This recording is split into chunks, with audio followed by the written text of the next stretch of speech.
Hello everyone and welcome to a new video here on my channel.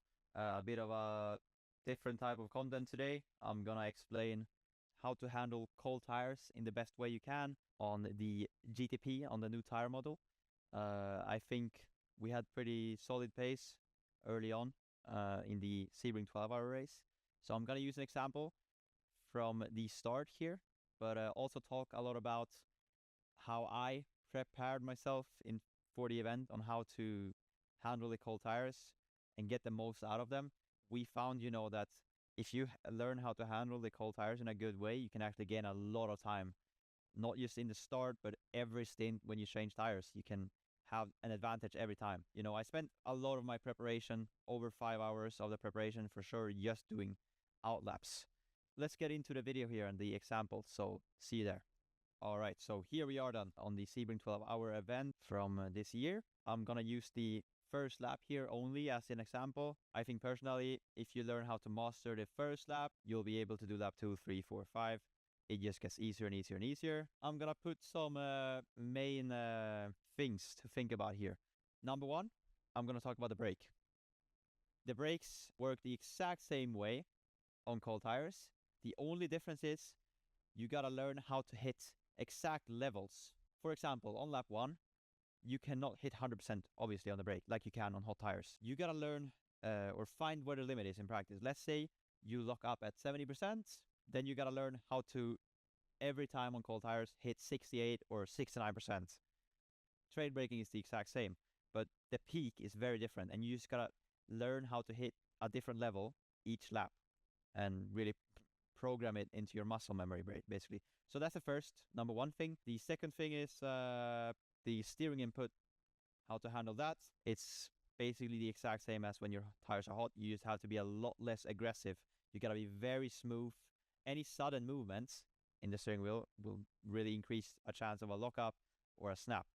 So general thing about the steering input is just to be a lot more smooth and really try and have a straight wheel when braking. And then we have number 3, throttle control.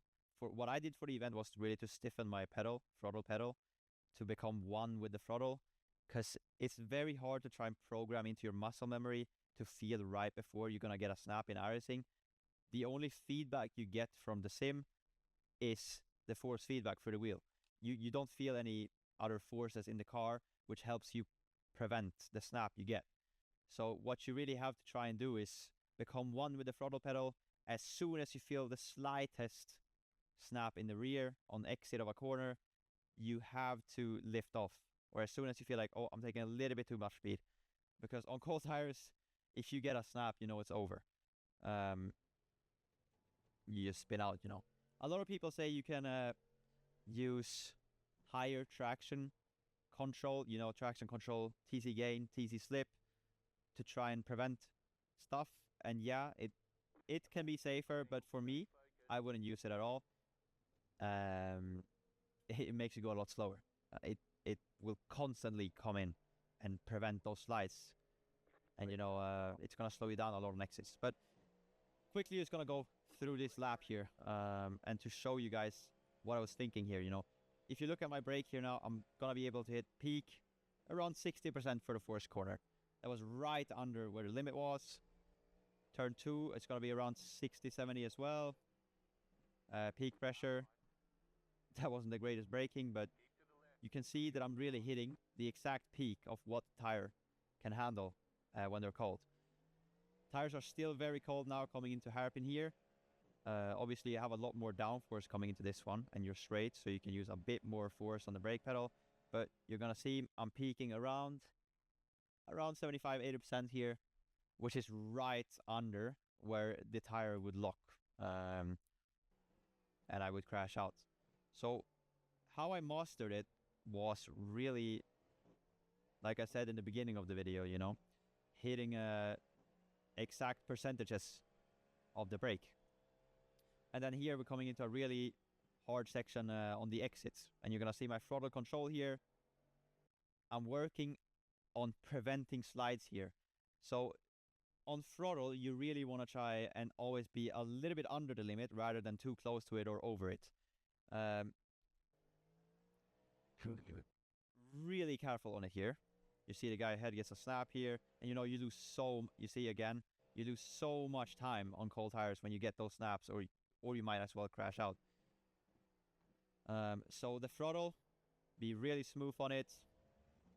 Rather lose a little bit of time from being a little bit too much under limit on the throttle, rather than being over it. And the brake, then learning to hit that peak. The brake is really something you can maximize by learning how to hit exact levels. So that's it for this video, I would say. I hope it helped as much as it could. It's a hard topic to talk about because there's not really any simple trick to make you go fast. But I've explained how I was thinking for this event. I hope you enjoyed the video, and if you want more content like this, make sure to leave a comment, and I'll see you in the next one. Thank you. Liri lì, lari là, elefante nel deserto che cammina qua e là. Con la sua conchiglia e un orologio che fa tic-tac.